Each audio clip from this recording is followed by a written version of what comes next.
A palavra de hoje, nós iremos falar de uma pessoa que fez a diferença. Uma pessoa assim, especial. Não tem muitos relatos, na verdade existe apenas um relato sobre essa pessoa. E ela fez a diferença. E assim, o que me fez o Espírito Santo inspirar no meu coração sobre essa pessoa, e até mesmo homenagear um dos nossos pastores, que é o pastor Wellington. A culpa é dele. Eu estarei falando sobre Jabes, ou Jabés, ou Rabés. Eu não sei como é que é a pronúncia direito.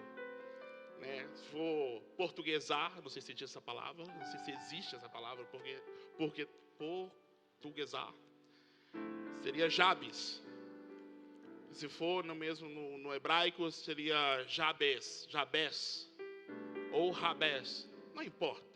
Mas nós estaremos falando muito sobre ele essa noite. Detalhe, irmãos, vocês vão perceber uma coisa. 3 versículos apenas, e mais nada. 3 versículos apenas na Bíblia que existe sobre esse homem, e não tem mais nenhum relato, nem no Antigo, nem no Novo Testamento. Mas ele fez algo diferente, que mudou o seu status, mudou algo que estava tendo sobre a sua vida, um peso sobre a sua vida. E aí as coisas mudou a partir do momento que ele teve apenas uma atitude, uma mudança. Então, para vocês entenderem, vamos abrir nossas Bíblias lá no livro de Crônicas, 1 Crônicas.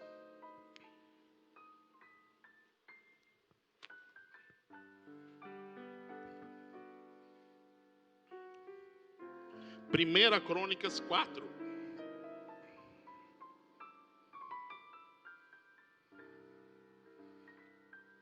Deixa eu fazer uma pergunta aqui.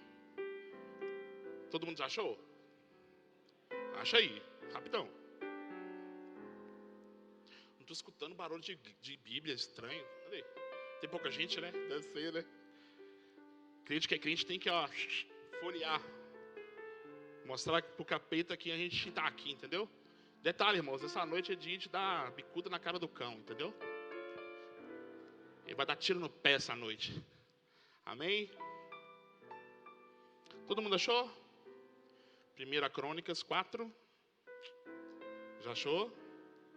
Joinha aí, todo mundo? Todo mundo achou? Beleza. Lembrando uma coisa aqui, irmãos, deixa eu fazer só uma pergunta para vocês que estão aqui. O pessoal que está em casa aí pode escrever. Quem aqui conhece sobre Jabés? Alguém já ouviu falar em Jabés? Ninguém? Então, talvez você não saiba assim por nome, mas com certeza todos daqui da nossa igreja já ouviu e já falou um trecho de sua oração. Como eu disse, culpa do pastor Wellington. Tá? Então vamos lá. Culpa que eu estou falando brincando, tá, gente? Ao contrário, uma bênção em cima disso, tá? Diz bem assim, ó. Deixa eu pegar uma versão aqui. Primeiro no celular. Diz bem assim, ó. Jabés foi o mais ilustre de todos os seus irmãos. E a sua mãe chamou-lhe de Jabés, dizendo, porque o dei à luz com tristeza. Jabés invocou ao Deus de Israel, dizendo, Oxalá que me abençoe e alargue as minhas fronteiras. Agora todo mundo entendeu? Por que do pastor Wellington? E que tua mão seja comigo e me preserve do mal, de modo que não me sobrevenha tristeza. Deus concedeu-lhe o que ele tinha pedido. Só até aqui. Na verdade, até aqui só. Não passa disso. São 3 versículos que falam desse Jabés. Apenas. Não tem mais nada na Bíblia que fala desse homem. Nada mesmo. Se você procurar, não vai achar. Ou seja, esse Jabés apareceu aqui no livro de Crônicas. O que é o livro de Crônicas? Só para vocês entenderem. Na minha opinião, antes, eu tinha o livro de Crônicas como o livro da Bíblia que eu tinha mais dificuldade para estudar, para ler. Por quê?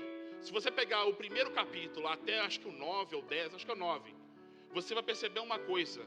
Fala-se da genealogia, fala-se dos descendentes, fala-se de famílias. E vai falando de filho, do pai, do neto, e vai falando que fulano, que é filho de ciclano, que nasceu tantos filhos, e esses filhos tiveram como filhos fulano, fulano, fulano, e assim vai. O primeiro capítulo, o segundo, o terceiro e o quarto, até no 8º versículo. Simplesmente falando de pessoas. Então, ou seja, para mim, que gosto muito de ler, era complicado, era desgastante, porque para mim não fazia nenhum sentido.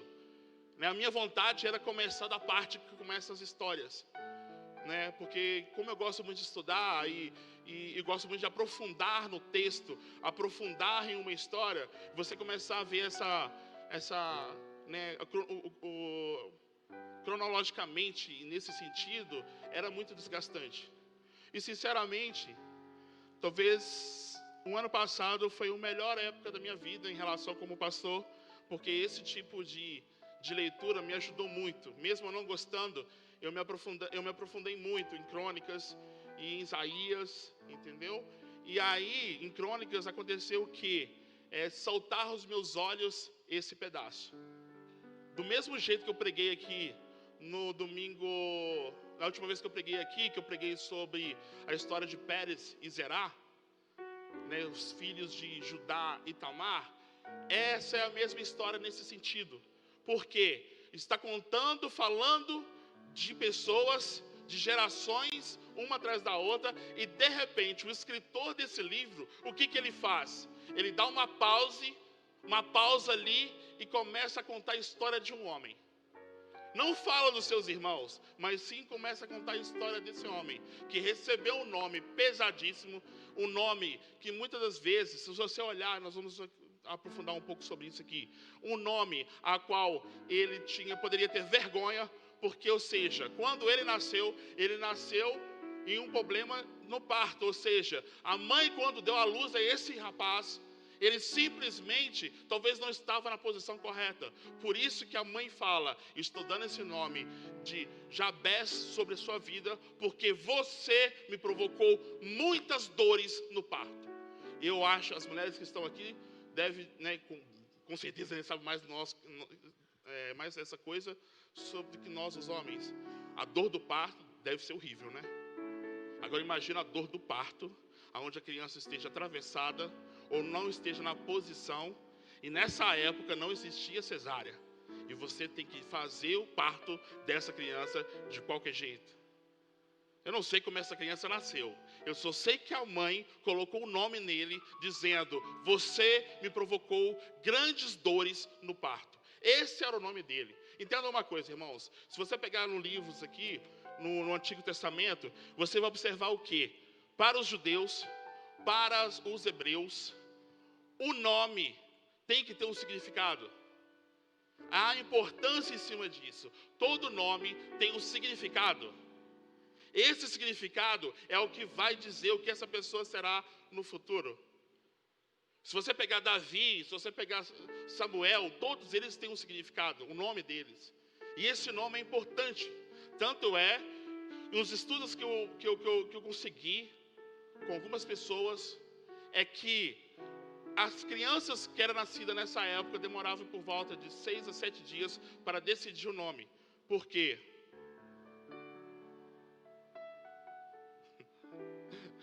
Desconcentrou, mas valeu.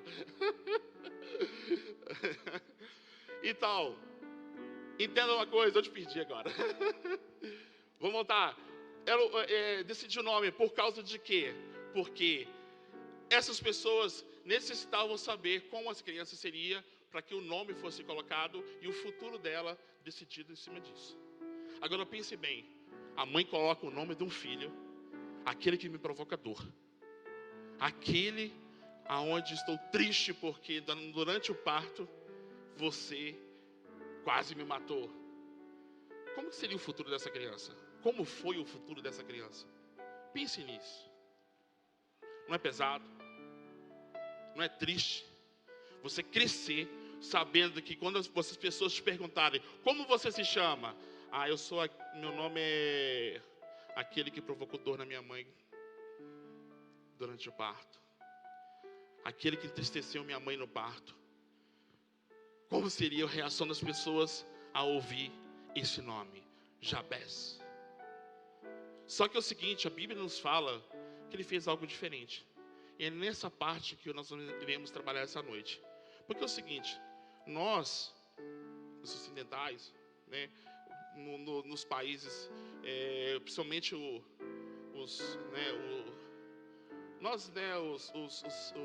tanto no norte, né, norte-americano, sul-americano, onde nós vivemos aqui, usamos os nomes dos nossos filhos, muitas vezes colocamos nomes bonitos, né? Colocamos nomes bonitos, né? A maioria, né? Então, ou seja, tem gente que consegue colocar um nome feio na criança, né? Junção de nomes. Aí não pode ver um famoso na televisão, vai lá e coloca Schumacher. Eu tinha um amigo que chamava Highlander. Highlander, cadê aquele filme? Você é amigo seu também, não é, Harold?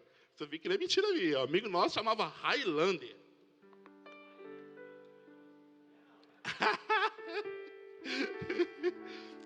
Imagina só, Schumacher, Rambo, né?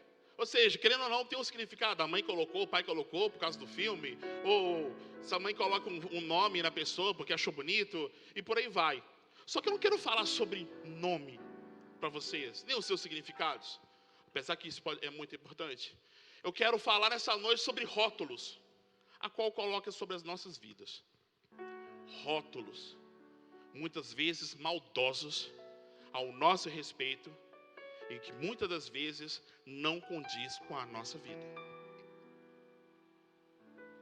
Coisas que talvez você fez no seu passado, e de repente te rotularam em cima daquilo, e te faz sofrer, que te faz simplesmente até adoecer por causa disso. Estou falando nessa noite, irmãos, preste bem atenção. Nós iremos nessa noite ter como objetivo uma mudança de mente e uma quebra de maldição. Não vamos mais permitir que pessoas rotulem a gente. Só que vai ter as duas janelas que nós iremos nessa noite prestar bastante atenção. E quais são essas duas janelas? A janela que a gente ofende e a janela que nós somos ofendidos. Eu estou chateado, eu fico entristecido quando um irmão vem me procurar para contar histórias sobre o outro irmão, rotular uma coisa que ele fez de errado. Tem um amigo que não é mais meu amigo, e amigos assim eu não quero mais na minha vida, que gostava muito de ir na minha casa para isso. E a última vez que ele veio, você sabe, ele chegou para mim e disse: você sabe de fulano? Eu falei: eu não quero nem saber. É fofoca? Eu não quero saber. Não, mas ele... não quero saber. Ah, mas foi muito grave. Não quero saber. Ele saiu de lá de casa e nunca mais voltou. E sinceramente não me faz falta, porque sinceramente, aquele que fala mal de alguém, ele fala mal de mim também. Tem esse pensamento. Então vou andar com pessoas assim? Não vou. Para quê? Não é verdade? Quero que vocês pensem o seguinte: os rótulos que são colocados na minha vida, sobre a sua vida, se não condiz com a sua vida de hoje em dia, não aceite. Não aceite. Não deixe isso produzir sobre a sua vida. Porque nós gostamos muito de rotular as pessoas. Por um exemplo, até mesmo pessoas da Bíblia, nós gostamos de rotular uma coisa que a pessoa não é. Maria Madalena. Até hoje eu já vi religiões dizer que Maria Madalena era prostituta. Eu quero ver na Bíblia onde está escrito isso. Era uma mulher que tinha espíritos ruins e Jesus o tirou os espíritos ruins. A prostituta ela nunca foi. E você vê muitas pregações, algumas coisas, pessoas chamando de prostituta. Eu não sei onde que arrumou isso. Sinceramente, eu não sei.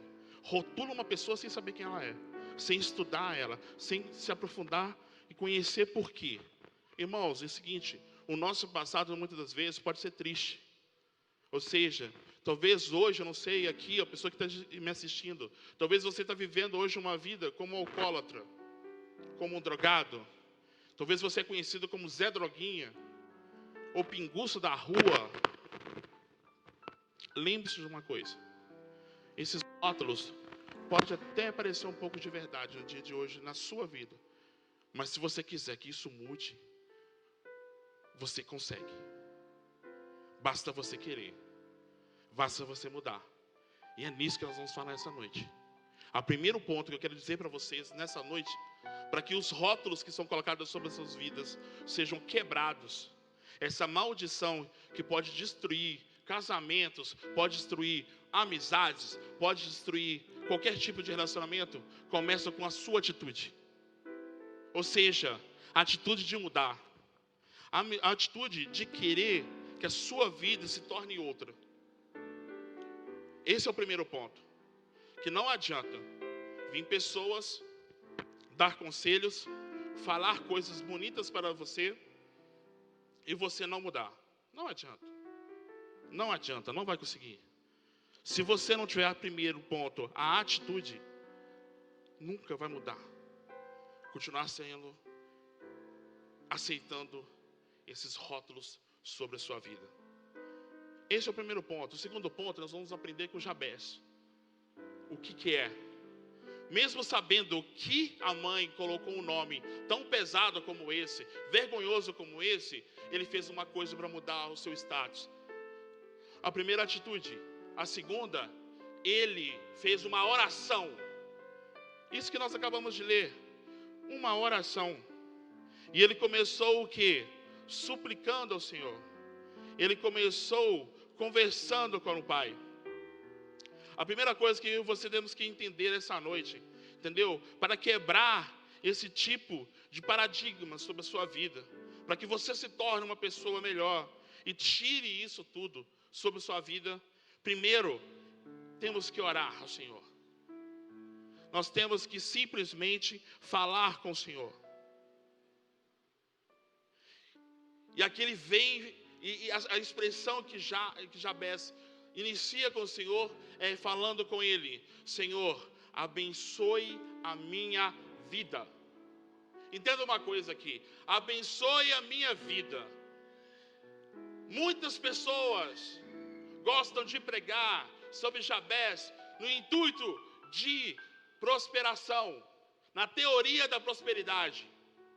Se as pessoas aprofundassem realmente nos estudos, a pessoa perceberia que ele está falando de dinheiro. Quando Jabes fala, abençoe a minha vida, ele está simplesmente dizendo: Senhor, me ajude. Eu quero ser abençoado, porque o Senhor me abençoando não vai ficar apenas para mim. Isso vai passar para outras pessoas. Abençoe a minha vida. Entenda uma coisa, irmãos. Nós aqui somos abençoados porque nós conhecemos a Cristo. Nós não somos abençoados porque nós somos ricos. Se vocês prosperarem nesse sentido, glória a Deus. Entenda uma coisa: se você um dia, os ricos que já existem aqui e aqueles que Deus um dia vai colocar sobre a sua vida a prosperidade, lembre-se de uma coisa: você tem que ser um rio. O dinheiro não pode ser para você, tem que ser para todos. Você necessita que isso aumente. Contrate pessoas. Você é uma bênção. Através da sua vida, mais e mais pessoas vão estar tendo o direito de ter um salário para cuidar das suas famílias. Então, abençoar é nesse sentido. Você lembra da medida recalcada, sacudida, transbordante? Do cálice? Ou seja, pera e pensa bem. A medida sacudida, recalcada, e abundante, Então, ou seja, o que quer dizer? Transbordando bênçãos. Você tem que ser uma bênção sobre a vida de uma pessoa. Na minha casa aqui na roça, porque eu moro bem, tá? Vou dar um exemplo sobre de lá, para pensar, para vocês entenderem, entendeu? Hoje eu moro em Congonhas, mas é o lugar que eu gosto de vir passar o final de semana e ficar sossegado. Dentro do nosso terreno existe uma fonte, uma nascente. Dá aproximadamente, acho que uns 100 litros por minuto, essa nascente. É um cano que sai de lá com os canos de 100. É muita água, irmãos. Glória a Deus. Nós somos muito felizes. Nos sentimos abençoados nesse sentido lá. Porque abastece todas as casas. E essa água ainda passa pelo ladrão. E ela vai para o córrego, que abastece esse córrego. E esse córrego desce, que abastece outras casas mais para baixo. O que eu quero dizer isso para vocês? Esse humilde pastor aqui que te traz essa palavra hoje, um belo dia, muito tempo atrás, chegou a pensar em convidar o pessoal para a gente fazer uma represa em cima daquela água, para a gente reter o maior número possível de água para a gente, com medo do futuro, da água acabar, de ficar escasso aquele negócio lá. Acho que o seu pai, eu até conversei uma vez com o seu pai sobre isso, eu vi o Fabiano, acho que ele lembra disso.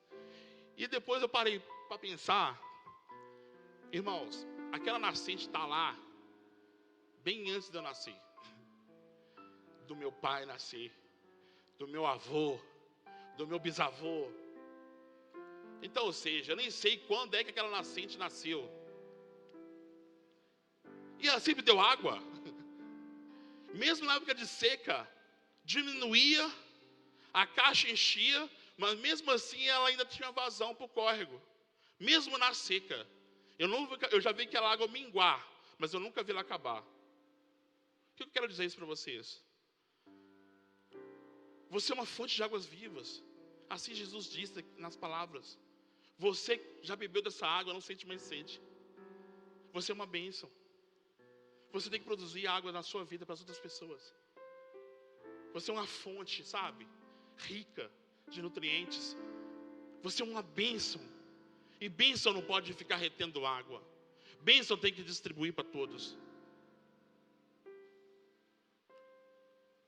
Como um bênção, quando você pede ao Senhor, Senhor, me abençoe. Quando você pede ao Senhor para abençoar o seu casamento, quando você pede ao Senhor para abençoar a sua vida, é em abundância. Mas lembrando que existe uma linha, ou seja, do equilíbrio, da harmonia. Não adianta você querer ter uma abundância e guardar para você. Se isso não transbordar, não faz sentido. Tome cuidado com a sua boca, crente, que você quer uma bênção. Tome cuidado com a sua boca. Que do mesmo jeito que essa água pode jorrar água doce, pode jorrar água salgada. Lembre-se disso. A maldição sai da mesma boca. Então, irmãos, como eu falei com vocês, que essa mensagem, ela tem duas janelas, é nesse sentido. Você é bênção, precisa abençoar as pessoas. Você precisa usar a palavra de Deus. Você precisa usar os seus exemplos para que as pessoas também sejam abençoadas. Lembre de uma coisa, não jogue maldição sobre seus filhos, sobre seu marido. Não chame o seu filho de burro. Você não vai ser nada porque você é burro. Eu já vi essa expressão, irmãos. Quem é que nunca viu? Esse meu filho não vai dar em nada. Não sei porque eu parei em você.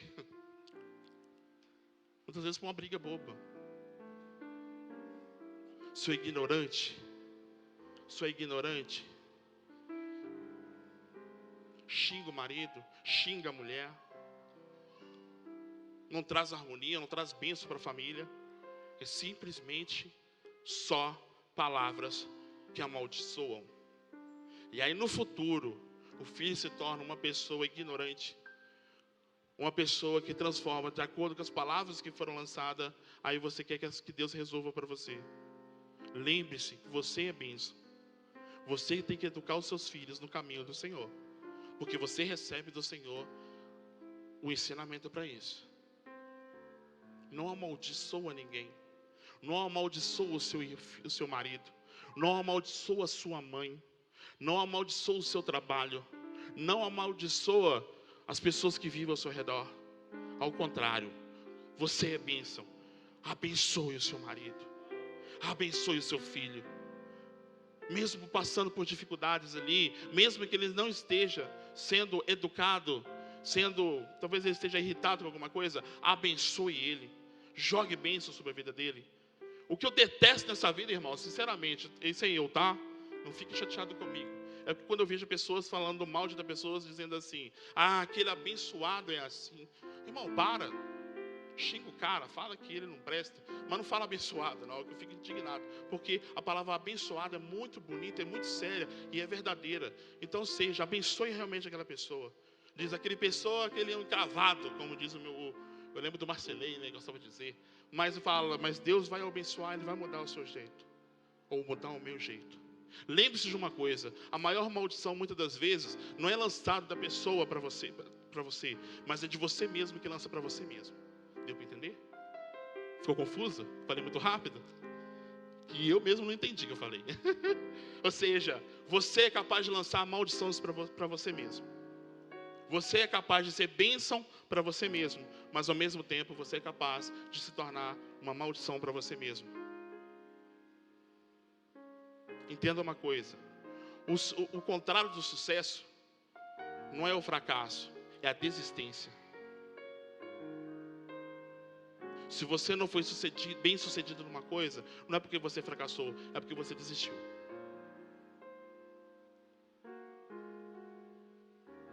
E isso acontece, sabe quando? Quando a gente acaba escutando muitas pessoas. Deixa isso pra lá. Talvez não seja para você mesmo. Pense nisso. Se você deixava isso de lado, porque, sei lá, você já orou, né? E aí fica nessa história, né? Então, esse é o primeiro ponto. Aprenda a pedir bênçãos ao Pai. Aprenda a orar direito para que Ele faça as coisas acontecerem na sua vida. A segunda parte que nós temos que aprender é: rogo para que Ele aumente as minhas fronteiras,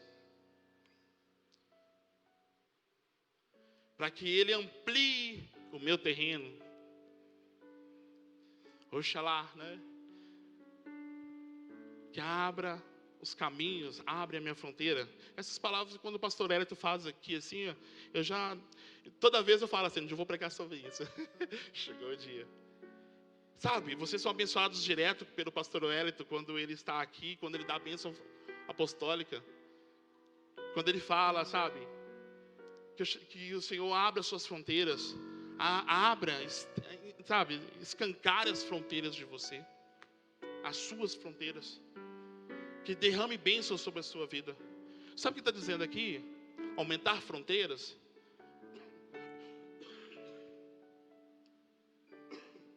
Aumentar as terras não é prosperidade, significa trabalho. Me dê mais trabalho, Senhor. Aumente a minha visão, a minha fronteira, para que eu possa trabalhar mais, para que eu possa ajudar mais. A terra que o Senhor me der pode estar cheia de pedregulhos, mas eu vou trabalhar firmemente. Ela ficará fértil e produzirá coisas boas dali. Eu estou falando de pessoas. Estou falando da sua vida. Estou falando do seu casamento. Tudo aquilo que vocês pensarem assim, não está dando certo na minha vida, é essa terra que eu estou dizendo. Pessoa preguiçosa, se tiver terras em abundância, vai simplesmente trazer maldição.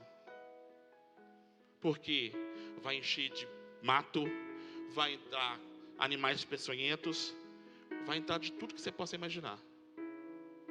E vai desvalorizar o terreno, vamos dizer assim, né? Ou seja, se você pede para alargar os seus terrenos, alargar as suas terras, abrir as suas fronteiras, lembre-se de uma coisa: é trabalho árduo, mas é compensador. E tudo no equilíbrio. Tudo em equilíbrio. Não adianta você plantar laranja e colher limão. Aconteceu isso comigo, irmãos. Eu plantei um pé de laranja Bahia, nasceu um pé de limão. Ou o cara me enganou, ou aconteceu alguma coisa. Eu vou cortar aquele pé. Porque eu queria laranja, vai me dar limão? Apesar que o limão é aquele limão... como é que chama? É comum. Como é que chama? Eu conheço por outro nome, não vou falar no púlpito aqui, não. Então, ou seja, o limão é bom, sabe? Mas eu pedi laranja, sabe? Eu plantei laranja, mas veio limão. O problema foi o que? Foi abençoado errado? Não, sei lá. Talvez eu não orei direito. Mas esperem bem, o que eu quero dizer para vocês? Aquilo que você plantar, você vai colher. Eu plantei um pé de laranja, nasceu limão, mas eu colho limão. Não vou achar ruim por causa disso não, entendeu? Nós gostamos de limão lá em casa. E dá muito, irmãos. Dá pra gente usar, tomar e dar pros outros. Entendeu? Então é isso que eu estou falando com vocês. Quando vocês pedem para abrir as suas fronteiras, entendeu? Entenda uma coisa, não pode ser para você. A fronteira aberta, ela tem que transmitir coisas boas para todo mundo. Voltando ao mesmo exemplo, onde que eu moro, lá no Jangote, onde o pai da Fabiana também tem esse prazer. Porque na frente da minha casa, assim, tem uma montanha, onde tem um monte de mata virgem, onde tem os bois, tem o riacho que eu te falei com vocês, o córrego, e tem plantações. E eu brinco com o pessoal que vai lá em casa. Eu falo, aonde a vista de vocês verem aqui, tudo isso nos pertence. Tudo é nosso. Ou seja, as terras são minhas? Lógico que não tem condições para ter um mundaréu de terra. Mas eu falo no sentido assim, o prazer que Deus me deu, de eu abrir a janela da minha casa e ver a natureza que Ele criou. A bênção que eu tenho hoje é quando eu abro a janela do meu quarto, eu tenho aquele mundaréu de terras, de árvores nativas. Tucano, irmão, tucano vai lá em casa. Eu brinco com o pessoal que eu tenho mais de 400, eu devo ter uns 600 passarinhos. Tudo solto. Um dia meu sogro chegou com a gaiolinha lá para pegar, eu falei, no meu ninguém põe a mão não. Aqui não. Então, ou seja, sabe, então eu vejo isso como as fronteiras abertas para mim. Aonde que eu posso viver em paz com a minha família. Aonde dentro da minha casa existe harmonia por causa disso. Eu tenho que confessar uma coisa para vocês aqui agora. Eu queria muito que minha esposa estivesse aqui.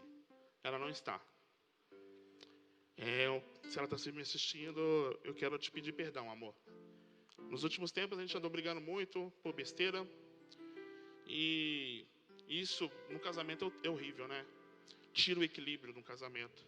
Eu quero te pedir desculpa porque eu não te respeitei nas coisas que você faz. Essa mania minha de querer que tem que ser tudo igual o que eu sou.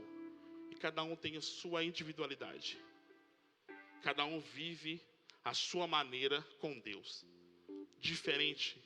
Então, o que eu fiz muitas das vezes é tentar regrar coisas de qual eu estou vivendo, né, que eu preciso viver. E eu tenho que respeitar a minha esposa, a minha filha nesse sentido. O momento dela com Deus é o momento dela com Deus, não é comigo. Então, amor, te peço desculpa se você está assistindo aí.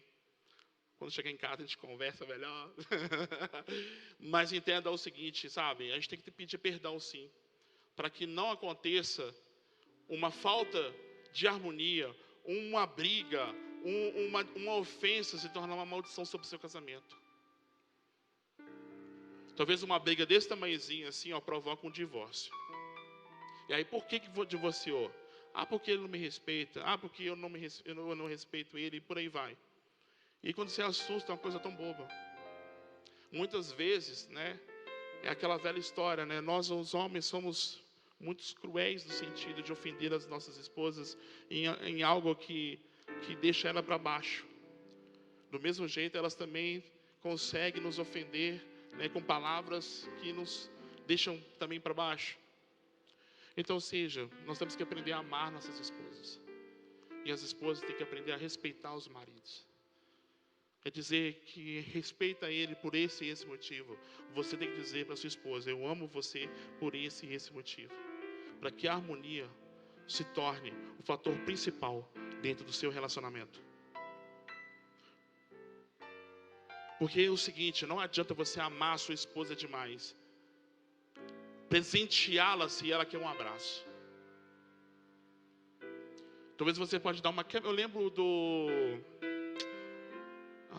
no encontro de casais, o marido da Giovana, Edson. O Edson, ele deu um exemplo de um amigo dele que eu achei interessante. Ele disse que um amigo dele deu para a mulher uma caminhonete novinha, Hilux. E a mulher dele pegou a caminhonete e simplesmente ficou entristecida, entendeu? Cabeça baixa. Porque ela falou assim, poxa, te dei uma caminhonete e você me trata desse jeito. Ela virou para ele e falou, olha, se você tivesse me convidado para uma viagem de um dia, em qualquer lugar, ou se você tivesse me convidado para ir na praça tomar um sorvete, eu troco a caminhonete por isso. Vocês estão entendendo? A linguagem do amor. Traga bênção na sua família. Traga harmonia. Não presenteie demais uma pessoa, ou não presenteie de menos, mas seja tudo na base, tudo na harmonia, para que não traga até maldição sobre a sua vida. É os dois lados da janela. Se você vira para sua esposa e quer que ela mude, lembre de uma coisa, mude você primeiro. Olhe no espelho e fala assim, meu Deus, o que eu estou fazendo para essa mulher me odiar tanto? Mude você. Tenta conversar e descobrir o que é que está trazendo a maldição no seu casamento. Mas é você, e não acusando seu marido ou sua esposa. Faça uma autoavaliação sobre a sua vida. E olhe se realmente você está sendo uma boa pessoa para ela.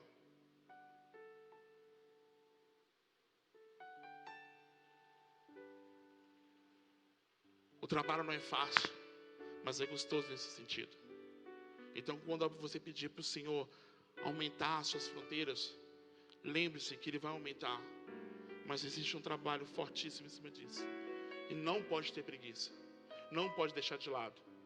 E você tem que fazer a diferença sobre a sua vida e da vida da sua esposa. Dos seus familiares, dos seus amigos, seja o que for. Lembre-se de uma coisa também. O terceiro ponto dessa oração de Jabes. Ele diz bem assim, suplicou a presença de Deus. Presta atenção. Você recebe a bênção. Você abre as fronteiras da sua vida. Só que é o seguinte, se você tiver isso tudo, mas não tiver a presença de Deus, nada adianta. Nada vai adiantar. Senhor, esteja comigo o tempo todo. Senhor, seja a direção da minha vida. Senhor, agora estou com esse terreno amplo, me ajude. Você que vai me ordenar o que eu vou fazer. É através da sua vida, Senhor, você que vai falar comigo o que eu devo estar fazendo. Porque se você começar a querer plantar com as suas próprias mãos, você não vai conseguir nada. Sozinho não. Vai ser cansativo, vai ser frustrante. E muitas das vezes você não vai conseguir organizar isso tudo. A direção tem que ser dada pelo Senhor. Peça a presença dEle sobre a sua vida. Peça a presença dEle para que Ele possa te administrar. O Deus da bênção também é o Deus do abençoador. Se você pede a bênção ao Senhor, é melhor que você ande com o abençoador. Para que Ele possa escolher as melhores sementes para o seu casamento. As melhores sementes para o seu trabalho. As melhores sementes que você vai dar para os seus filhos. É na mão do Senhor que isso tudo vai acontecer. Porque senão você simplesmente vai plantar coisas e vão perder. Ou plantar coisas em locais onde aquilo não era para estar nascendo. Tome cuidado, porque tem que vir da mão do Senhor a semente certa. Senão nasce erva daninha, sufocando a sua vida, sufocando tudo aquilo que está em sua volta. A maldição está aí. Quer que a maldição nunca chegue sobre a sua vida? Ande com o Criador. Deixa Ele escolher. Deixa Ele fazer por você. Você é apenas um instrumento na mão dEle. Aonde mandar você plantar, você planta. Se você é um chefe, aonde você tem pessoas a qual trabalhem para você, seja que área que for, lembre-se, você tem que abençoar os seus funcionários, a sua equipe de trabalho, não jogar pragas em cima deles. Chegue no seu trabalho mais cedo e comece a abençoar aquele local. Senhor, esse aqui é o meu local de trabalho. Primeiro você chama Jesus, né? Contigo. Vamos juntos, Senhor. Vem comigo no meu trabalho. Chega lá, abençoe aquele lugar. Senhor, esse aqui é o meu trabalho. Seja onde que for, irmãos. Ajude a gente a prosperar. Ajude a gente a ter um bom atendimento. Ajude a gente nesse sentido, assim, assim, assado. Senhor, do mesmo jeito que o Senhor me abençoa, hoje eu estou nesse cargo, me ajude também, Senhor, as outras pessoas a ser abençoadas também. Que possam ter saúde para trabalhar aqui dentro. Que possamos ter harmonia aqui. Que a discórdia nunca chegue dentro do meu trabalho. Senhor, estou tendo problema com esse funcionário. Senhor, mas abençoe ele. Se o erro for em mim, Senhor, me mostra onde está o erro. O que eu devo consertar, Senhor? Para que haja harmonia de novo no meu trabalho. Para que a mão do Senhor esteja em primeiro lugar dentro desse local. Você, chefe de família, você, pai, quando chegar em casa, não fica... aposto que a mulher vai começar a me xingar porque eu não fiz isso. Aquela lâmpada queimada que tem 6 meses que eu não troco. A água do cachorro que eu esqueci de trocar hoje. Esqueci de dar ração pro bicho. Eu tenho certeza que eu vou chegar lá e vou escutar até. Só porque eu deixei a cueca lá do lado de fora. Esqueci que eu saí correndo hoje de manhã. Aí você chega bufando dentro de casa. Trazendo maldição. Entenda uma coisa, você é o homem que abençoa a sua casa. Deus te colocou ali dentro como profeta. Deus te colocou ali, é uma pessoa que tem que liderar a sua família. Ele depende de você, não apenas do seu dinheiro. Lembre-se de uma coisa, se tiver um homem aqui pensando assim, não, eu trago alimento para dentro de casa, já está bom, está errado. É mais do que a obrigação sua levar um alimento para dentro de casa. Mas a obrigação tua também é trazer harmonia, é amor, carinho. É ter a oportunidade de sentar com seu filho, com a sua filha e conversar com eles, brincar um pouco. E não chegar estressado xingando a mulher porque a janta não está pronta. Você não faz nada dentro de casa. Essa bagunça que está aqui. Lavou meu uniforme? Como é que eu vou trabalhar amanhã? Pergunta o dia dela se ela foi fácil. Irmãos, nessa pandemia eu fiquei em casa. Hoje eu não xingo a minha esposa para nunca mais essas coisas, que eu sei que não é fácil. E olha que a gente é homem, não tem essas coisas, né? Eu no início lavava a roupa, ficava olhando para a lavadora. Eu não conseguia lavar e nem fazer comida, por exemplo. Ou seja, elas conseguem fazer um monte de coisa ao mesmo tempo, você não. E quantas vezes aconteceu isso lá, de atrasar, e eu descobri que não é fácil.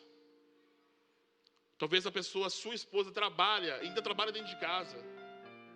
Em vez de você ficar xingando ela porque a janta não está pronta, porque ela chegou tarde do trabalho, porque o chefe dela pediu, ou porque teve alguma coisa que está errado, por que você não ajuda ela a fazer a janta? Tenho certeza do seguinte, né? Só toma cuidado com o sal, como se diz, né? Se você não sabe temperar, mas ajude ela a cortar alguma coisa, mas façam junto. Eu tenho certeza que esses momentos de alegria vão se tornar bênçãos sobre a sua vida. Vão ser lembrados. Se você comer arroz com tomate, porque esqueceu de fazer a compra do mês, mas se você fazer isso rindo com ela à noite, brincando, vai ser os melhores momentos da sua vida. Vai ficar na sua história do seu casamento. A sua esposa muitas vezes quer isso. E não alguém xingando porque não fez as coisas certas. Não é fácil. Mulheres, a mesma coisa, tá? Muitas vezes nós homens somos meio atrapalhados em muitas coisas. Sabe, dá uma chance pra gente. sabe? Já dei chance demais, mas dá mais, entendeu? Porque a gente é meio tapado mesmo. A gente esquece das coisas muito fácil. Não é fácil. Mas existindo harmonia, irmãos. Harmonia. Se você quebrar essa maldição das duas janelas, de estar, tendo harmonia nesses dois pontos, você vai longe. Mas com Deus, Ele na frente. Conhecendo, reconhecendo Jesus como seu único Salvador. Aí sim, colocando Ele na sua frente. Faça isso, que eu duvido que você não vai prosperar nesse sentido.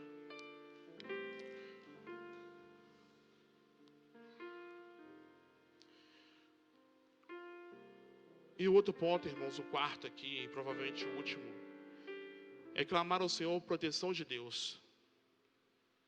Proteção do Senhor. Proteção do Senhor. Ele diz mais: não me deixe que a doença alcance a minha vida. Não me deixe que as dores me façam ficar cansado.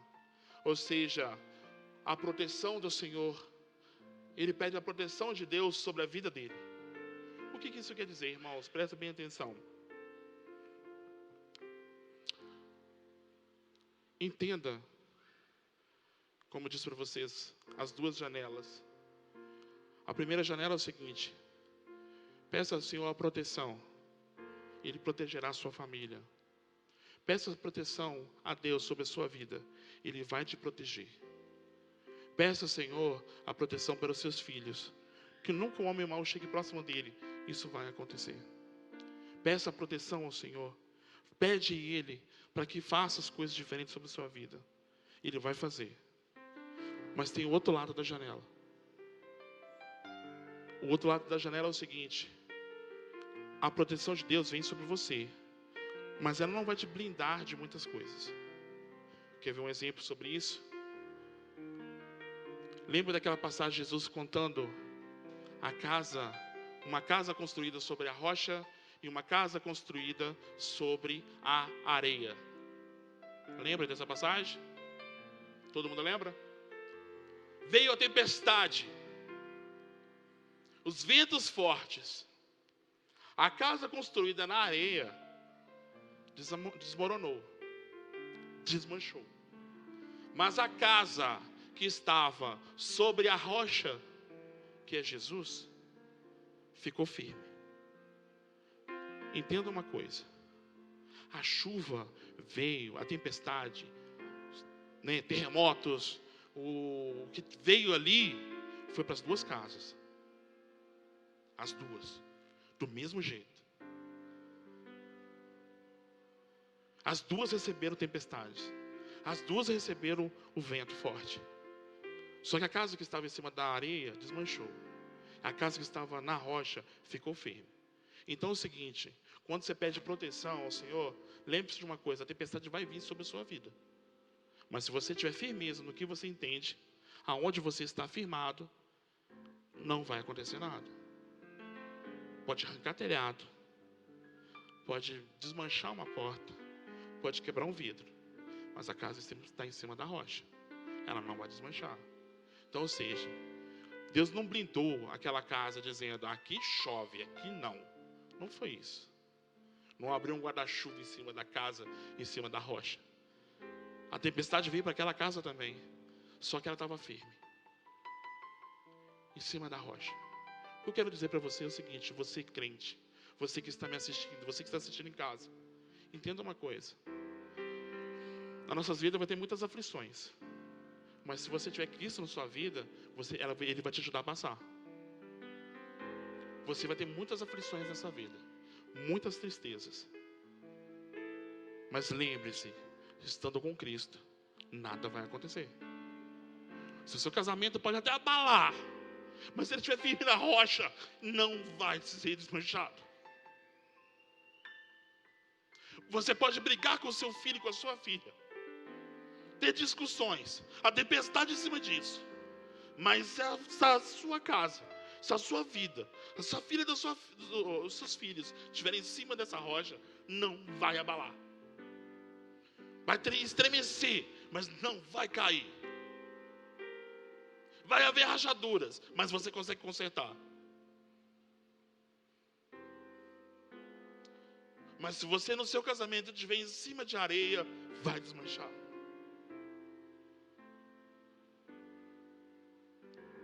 Se o seu ministério na igreja estiver em cima de areia, vai desmanchar. As brigas com o seu filho, se estiver na areia, vai desmanchar.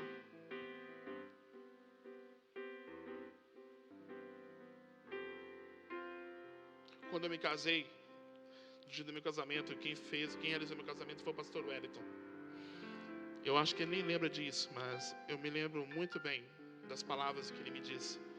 De um ditado, não sei se era chinês, japonês, não lembro muito bem, que dizia assim, que tinha um rei em que estava passando por umas certas dificuldades no seu reino. E aí chegou um sábio e entregou para ele um livro, com 2 páginas apenas. E a primeira página dizia, isso vai passar. E ele falou assim, olha, você não lê a segunda parte, enquanto isso não acontecer. Então ele ficou firme naquilo. Então ele continuou trabalhando em cima daquilo. As coisas do seu reino mudou. A prosperidade chegou. A harmonia aconteceu. Lares mudaram. Entendeu? Tudo que ali em volta cresceu. A agricultura melhorou. Agora estava tudo em harmonia, em prosperidade, em crescimento. Quando chegou esse dia que ele percebeu que estava tudo certo, ele então lembrou do livro que esse sábio deu para ele. Então ele foi lá e abriu. Aí estava escrito, isso também vai passar. O que está dizendo com isso, né? A tempestade um dia vai voltar de novo. As dificuldades vão voltar. Nada fica completo. Mas aí como é que você vai estar em cima disso? Qual é o seu comportamento? Como o pastor Era até que disse no início, sabe? Ele é Deus na sua vida. Se Ele está fazendo as coisas boas, você dá glória a Deus. E se Ele as coisas estiverem mudando, dá glória a Deus também. Isso tudo faz o seu crescimento. Tudo isso é para o seu crescimento. Burro é a pessoa que pensa que Deus afastou dele. Não, você que afastou de Deus. Chama ele para o seu casamento. Senhor, vem comigo aqui, que nem Jabes fez. Ande comigo, Senhor. Se o Senhor não andar comigo, quem que vai andar? Vai dar chance para o diabo, vai abraçar sua mão? Vem cá, vamos passear comigo? Para.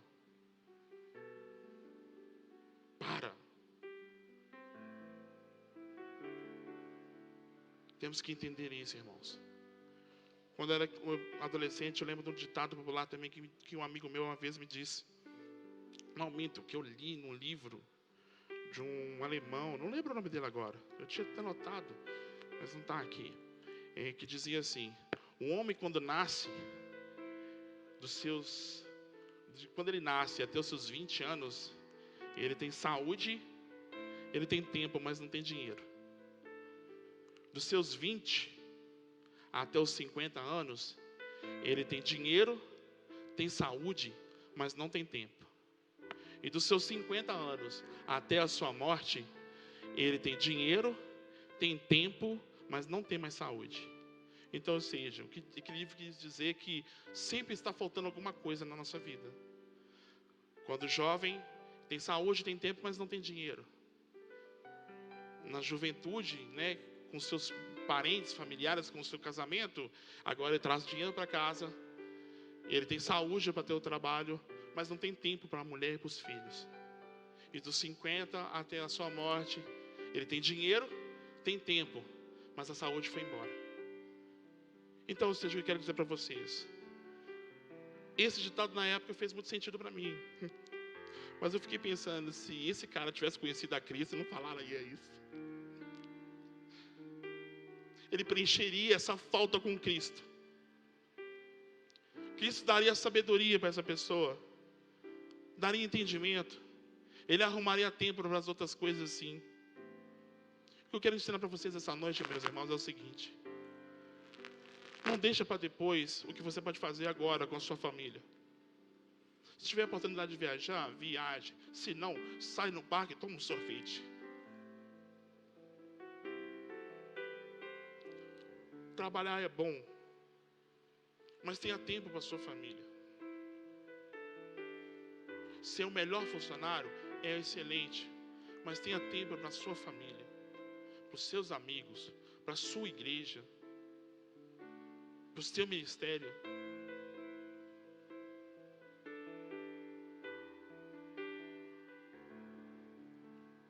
Basta a gente querer e colocar Cristo em primeiro lugar. Essa é a mensagem de hoje que eu tenho para vocês. Ok? Espero que vocês tenham entendido. E se tiver alguém nessa noite aqui que precisa ter uma oração que nem essa, eu queria convidar você a vir aqui na frente. Fique à vontade. Talvez você precise consertar a sua vida. Faça que nem Jabes, tenha uma atitude. Eu queria convidar vocês aqui para a gente orar por vocês. E se for vir, só peço a vocês que mantenham a distância, né?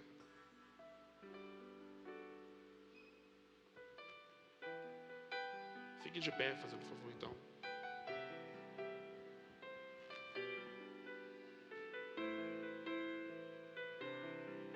A semente foi lançada sobre a vida de vocês. A mensagem foi entregue. E vou revelar uma coisa para vocês aqui agora. Sinceramente. Quase que eu não vim pregar. Primeiro motivo. Relembrando essa mensagem, lendo essa mensagem, Deus me mostrando, eu lembrei do meu passado. Eu talvez não estaria aqui em cima, porque um dia uma pessoa me disse que ninguém entende o que eu falo. Isso foi na minha infância. Uma professora me disse: ele não vai ser ninguém, porque ninguém entende o que ele fala. Só porque eu tenho esse desvio no maxilar. Por causa de uma luta, né, que eu tinha, eu lutava jiu-jitsu e quebrou meu maxilar. Na época eu não podia fazer cirurgia, tinha que esperar até a idade, né, crescer para poder aguentar a cirurgia. Eu não lembro muito bem. Só sei que eu passei na época um bom tempo de molho, calado, porque eu não conseguia falar. Eu fiquei com muita raiva dessa mulher. Como eu fiquei com ódio dela. Porque ela me chamou de retardado. Na lata. E olha que eu nunca fui bagunceira. Quem me conhece, a Rayane me conhece desde criança. Já me viu, Rayane? Então, sempre fui calado na minha. E ela falou que eu não seria ninguém. Que ninguém entende o que eu falo. E foram anos assim. Eu digo para vocês que eu não aceitei aquilo que ela me disse. Usei isso a meu favor. Eu lutava jiu-jitsu, eu fui um dos melhores lutadores de jiu-jitsu que teve aqui em Minas. Fui tricampeão mineiro. Fui bicampeão brasileiro. Mas isso nunca apagou a tristeza que eu tive no coração. Na escola, nunca fui o melhor aluno. Nunca tirei as melhores notas. Mas sempre fui esforçado. E sempre fiz isso. Mas as palavras daquela mulher nunca saíram da minha cabeça. E depois de um certo tempo, eu tive uma outra situação. E que novamente, próximo de ser realizado o meu chamado aqui, aconteceu a mesma coisa. Eu fiquei uma semana calado. A Fabiana lembra disso. Sinceramente, eu não aceitei aquilo. Porque Deus me disse que eu seria. Eu amo hoje ser pastor. Não porque eu estou aqui no púlpito na frente de vocês. Eu amo ser pastor. Porque eu gosto de gente. E uma das nossas coisas que nós temos que fazer é ajudar o próximo. É receber de Deus e passar para vocês. É cuidar de vocês. É visitar vocês. E quando me falaram, tipo, ninguém entende o que você fala, foi a pior sensação da minha vida. Foi uma semana que eu fiquei calado. A Fabiana viu no dia, não conseguia dizer um A. Mas uma coisa eu sei. O chamado eu tinha.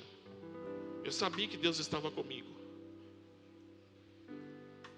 E eu decidi mudar. Eu falei, quem disse que uma pessoa pode determinar, ou várias pessoas podem determinar sobre a minha vida? Quem determina sobre a minha vida é Deus. Tive que reaprender a falar algumas palavras para que não fique confuso, como agora, por exemplo.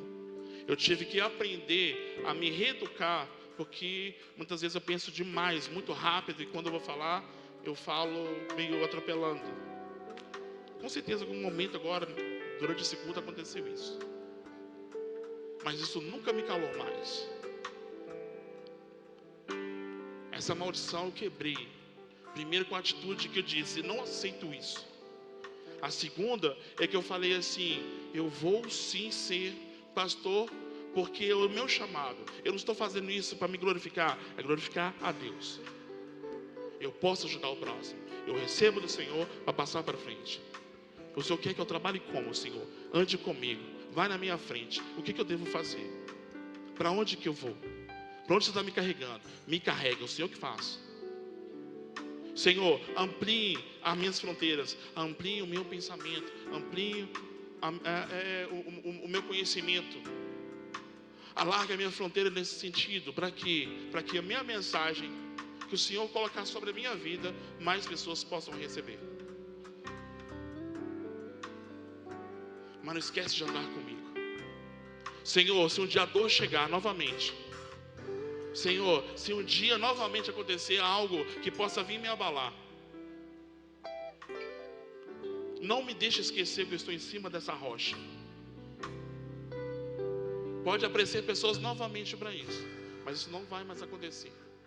Não possa ficar abalado, mas sabendo que tem um Cristo aonde eu estou depositado, aonde as minhas garras estão presas. Acabou. Eu quero que vocês pensem nisso. Leve para casa de vocês. E detalhe, irmãos, no meu caso, só abrindo um parênteses aqui, eu tive a oportunidade de encontrar com essa professora novamente. E sabe o que é o mais engraçado?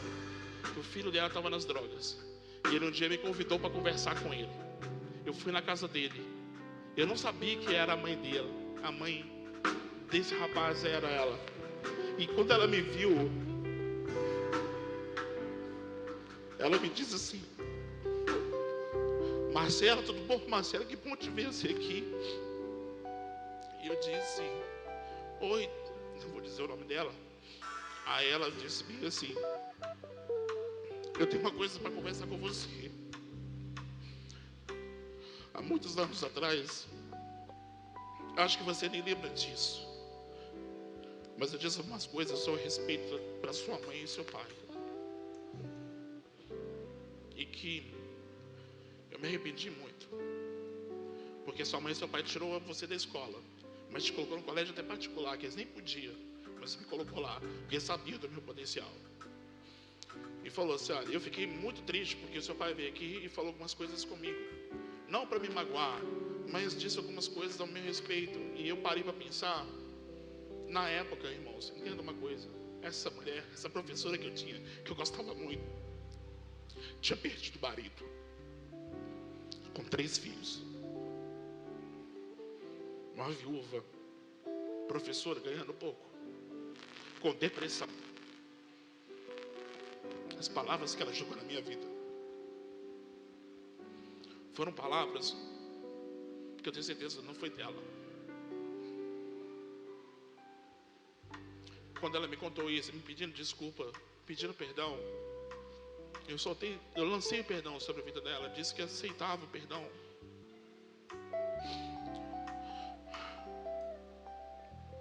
E foi o melhor momento da minha vida, que eu entendi: aquilo que ela fez para mim não foi por maldade, foi uma questão dela. Então é o seguinte: antes de você julgar uma pessoa que te faça mal, entenda por que aquela pessoa está fazendo mal por você. Entenda o lado dela. Se ela está falando alguma coisa, se você acha que ela está te prejudicando, converse com ela, se acertem, crie uma harmonia novamente sobre a sua vida com ela. E você vai perceber que uma coisa que poderia estar te matando não passa de uma coisa tão simples, que é tão fácil de ser tratada e tão fácil de ser resolvida. Eu amo vocês, tá? Muito obrigado por essa noite. E que Deus abençoe cada um de vocês, amém? Vamos aplaudir ao Senhor Jesus.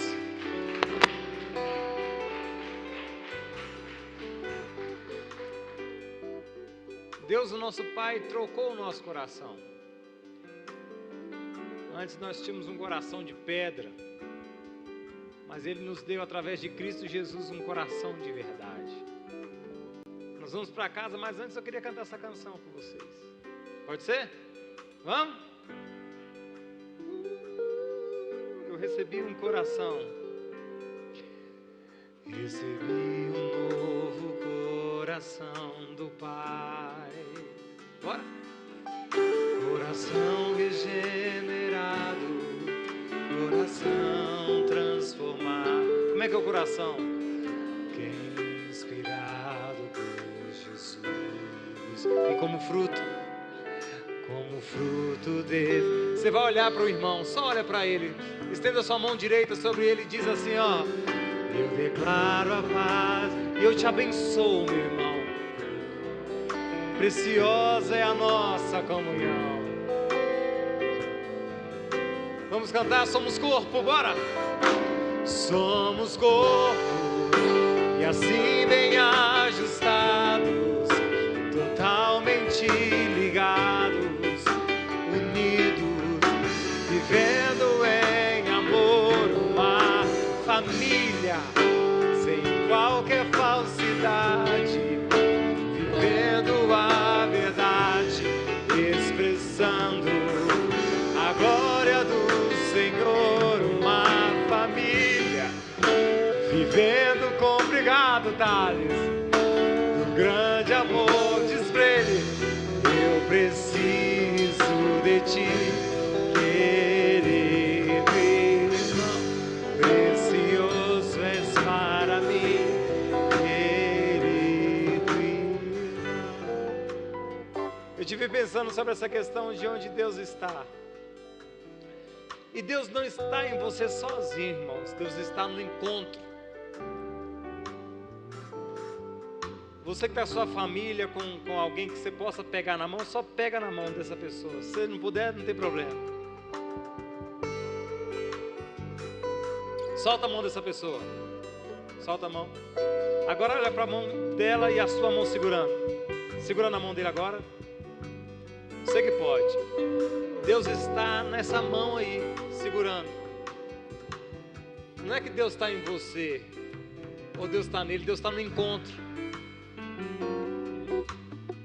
Deus está no encontro. E é por isso que onde estiver 2 ou 3, eu estou no meio. Não é que Deus está em você, é que Deus está no meio. Então você quer encontrar Deus? Encontre alguém. E essa vai ser uma semana onde você vai encontrar muitas pessoas. E ali Deus estará. Não interessa a cor, a raça, o gênero, não interessa. Quando você encontrar alguém essa semana, ali Deus estará. Amém, Jesus? Então estenda as mãozinhas assim. Oxalá que Deus os abençoe. Que alargue as vossas fronteiras.